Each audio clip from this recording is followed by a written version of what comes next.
Joining us now on the program, as he does each and every week, to talk about the latest in the economy and the business sector is Dr. Michael Greiner, an assistant professor of management at Oakland University's School of Business Administration. Dr. Greiner, thank you as always for being with us. It's great to be here, Tyler. Greetings again from Europe, where Gretchen Whitmer was until yesterday.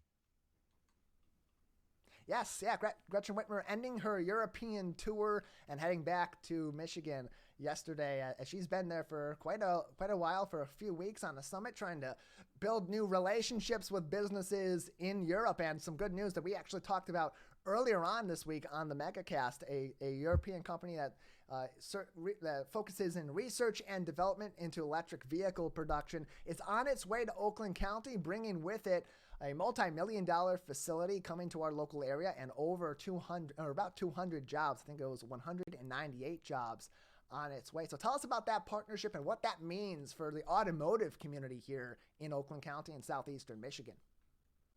Well, I think it just shows kind of the continued strength that we have in Southeast Michigan. I mean, we forget about the fact that we've developed essentially the center of excellence for automotive, and it's a global center really here in Southeastern Michigan.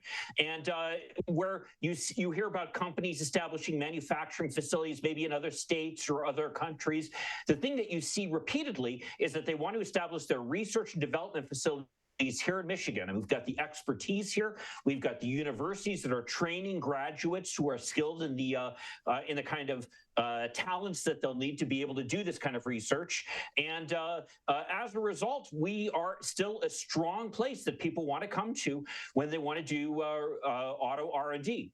And what's more is I think it just shows that, still we are a vital place. We're still attracting investment. And I think that it's a positive sign, too, especially as we're going into this era now where we're kind of shifting away from internal combustion engines into the electric automobiles, that we're still going to be very competitive there as well. So I think it's a very positive development and hopefully really just the beginning of more to come. And this summit or series of meetings, whatever you want to call it, for Governor Whitmer going to Europe, that's not fostering new relationships. It was really focused more on bolstering those that were already in place, with Michigan being a place that, because of the automotive industry, because of other industrial sectors that are based here in Detroit and in Oakland County and in the Tri-County area, that this has already been a very strong partnership between European companies and the Metro Detroit area for many years. Yeah, it has been. And I'll tell you, you see it all over the place in Europe. Right now I'm actually drinking a Diet Pepsi, and you see signs for Coca-Cola all over the place. But specifically for Southeastern Michigan, I'll tell you, everywhere you look, you're seeing Ford vehicles, you're seing Chevy trucks. We have a very strong presence in Europe, and I don't think people understand the full extent of the impact that we have. Interestingly enough, we talk about China a lot as being such a strong trading partner for the United States, and it is, no question. But our largest trading partners are, in this order, Canada, Mexico, and then the European Union, and with France really being a strong central part of that. And so we have this strong relationship with these European companies. As you're driving up I-75, for example, you see the company Forcia, which is a large automotive manufacturer. Well, guess what? They're a French company. And so you see this kind of relationship here. Same thing with Stellantis, with its connections with Europe. And everywhere you go throughout Europe, you see the strong connection between American companies and European companies and the impact that they're having with this kind of transoceanic trade right now. Yeah, well, the Governor Gretchen Whitmer Business Summit and Recruiting Trip, don't put that on a T-shirt, copyright. Trademark, all of the above. Don't put that on T-shirts without my approval. That may be over, but the Dr. Michael Greiner European tour continues on. And as you're there, and you brought this up as we talked earlier on in the week, it's interesting to see the comparisons and the contrasts and contrast between Europe's current economic situation and ours here in the U.S. Americans love to complain about our economy is so bad, our economy's in a really bad spot, but other places of the world are feeling what's going on in business and economics too right now, and are feeling the effects of inflation. So how are those really being felt in comparison from what you see every day here in Michigan, where you are usually each and every week with us, in comparison to the last few weeks you've been over in Europe? Well, I'll tell you something. If there's anything that Americans need, especially Michiganians need, to feel good about our economy, is to come to Europe for a little while, and especially England, which has been decimated. I got to tell you, with Brexit and with inflation. They just announced actually that Britain is still struggling with 8.7% inflation. This is after we've received inflation figures that have us down around 4%. So you can see the impact. And the continent of Europe is still up above 6%. So in the United States, we're doing much better than they are in Europe. And in fact, the Bank of England just increased their interest rates by a full 0.5%, which is something, again, we haven't seen the Fed in the United States doing for quite some time. So, it's clear that inflation has had a big impact here. But I got to tell you, as someone who's been in Europe periodically over the past number of years, one of the most striking things is the strength of the U.S. dollar right now. I remember back when the euro first became a thing, and it started out where there was parity, essentially €1 for $1, and then the euro quickly zoomed up in value to the point where it was practically $2 for every euro. Well, now we're back down to about parity, and in fact, there was a period there last summer where it dropped to the point where it was actually less than $1 per euro, just showing the incredible strength of the dollar. But it's even more evident again across the channel in England, where the pound, which has been absolutely hammered for various reasons, but certainly Brexit has been part of it. And what we've seen now is that it is practically at parity with the dollar, which is striking, again, for people who've been in Europe in the past, because it wasn't all that long ago that it used to be $3 to every pound. And the last time I was in Europe, actually, it was $2 to every pound. Well, now you're practically at £1 per dollar, which just shows how much the U.S. dollar has increased in strength. So the reality is, actually, if you're able to get over to Europe, Europe is a great deal for American travelers, but it also shows the strength of the American economy relative to what's going on in Europe. One thing that is kind of a downside, though, is it makes it so that imports are essentially better deals for Americans than our exports are for our European trading partners. And that has had an impact on the trade deficit, which has increased a little bit over the past year. But again, a large part of that just shows the strength of the U.S. economy, the strength of the U.S. consumers, and how we've been kind of powering things along, despite the fact that there's been really this global slowdown as a result of both the war in Ukraine and the results of the pandemic crisis.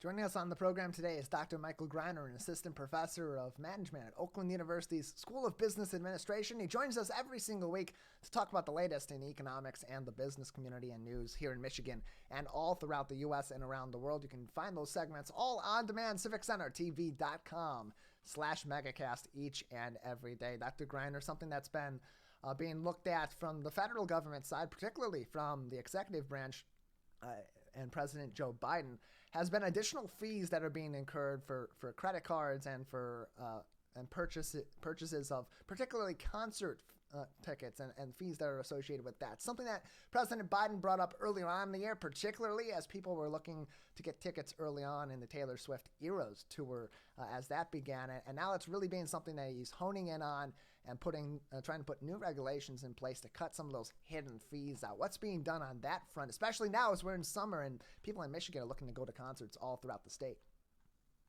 Yeah, well, it's not just concerts. They're looking at credit cards. They're looking at airlines. They're looking at hotels.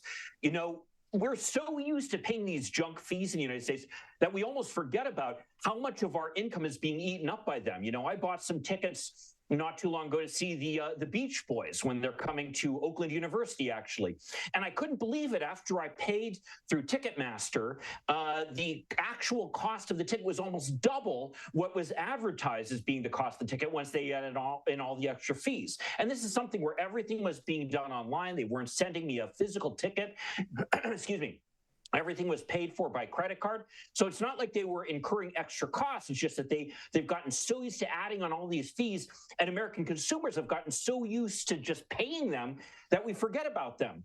I'll tell you, a shocking experience to any American coming to Europe is going into a store and paying for something, or going into a restaurant and paying for something, and literally paying the amount that is on the price tag. You see something that is listed on a menu and you order it, that's the price you pay. There's no expectation for tips essentially to supplement the income that the workers are getting because they earn good pay. There's no need for businesses to potentially kind of sneak in these extra fees and costs because that's kind of the way that they do things.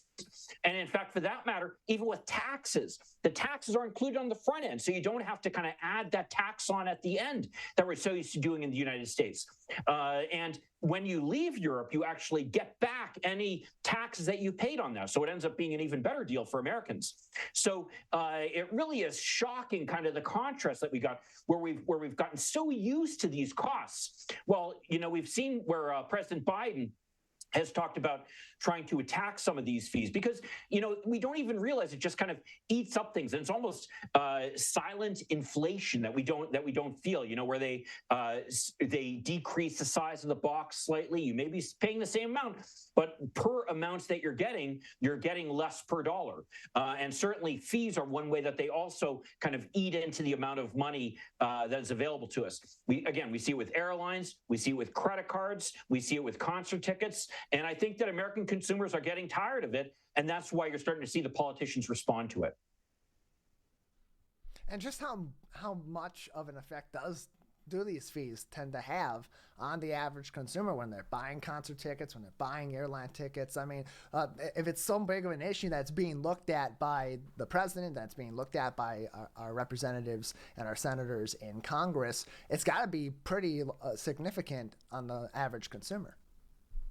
It is, yes. And like credit card fees, for example, we've seen the credit card fees now go up to an average of more than $35 per person. We don't even realize that we're paying these things just because they get baked into the costs here and there. And I'll tell you, I think that most people would agree that it'd be a great luxury to be able to actually pay the amount that you're seeing listed and know that that's all you owe. Because, again, we as consumers, we're just getting hammered from all directions. We're seeing things with, for example, airlines. As much as 50% of the costs now are additional fees that are being levied on consumers, and with concert tickets, as much as 100% of the costs of additional costs are being levied on consumers as a result of these additional fees. So you can see where this is just something that eats up the amount of money that we're spending on different things, and really makes it harder for us to be able to enjoy our standard of living. Yeah, it's more like 2 fees for every ticket if you're trying to see the Beach Boys at Oakland University going forward. Not so much anymore. Well, with these new regulations in place. Dr. Michael Greiner joining us from Oakland University by way of Europe on today's edition of the Megacast. You can always join us each and every week for our weekly business and economics segment. You can also find those on demand if you're just tuning in or you've missed any of our other ones in the past few weeks. CivicCenterTV.com/Megacast. And for more information on Oakland University programs, visit oakland.edu. Dr. Greiner, a couple more minutes with you today before we'll need to move on. Anything else in the economy, both here in the state of Michigan or worldwide, that we should be paying attention to at this time that may creep up and have a bigger impact in the next week or so? I'm sorry. You just went out. You just kind of went out on me there. What was your question there? We had a little internet. I think we had a little internet glitch. Paying attention to. Yeah, definitely. I was just looking and see if there's anything else we should. Yeah, definitely. I think that coming up, it's going to be great to see if the state is going to be able to deal with its budget. That, to me, is really one of the biggest things that we're looking at right now, which is we've got ongoing negotiations right now between the legislature and the governor to try to resolve our budget for the state of Michigan. And, it's kind of hard to project these things. The way that the people wonder, why can't the state just kind of say, this is the amount of money we've got coming in versus this is the amount of money that we're going to be spending? Well, it's entirely based upon estimates of how much do we think is going to be coming in over the next year, and that depends a lot upon the economy. How well people are doing economically then results in how much they end up paying in taxes. Well, from my understanding, job number one of the governor, when she's back in Lansing, is going to be able to try to resolve that budget and make sure that we're on a firm financial footing going forward. You can always join us for more of these segments each and every week on the Megacast with Dr. Michael Greiner from Oakland University. Dr. Greiner, thank you for your time as always. It's great to be here. Thanks. I'm looking forward to being back with you in Michigan.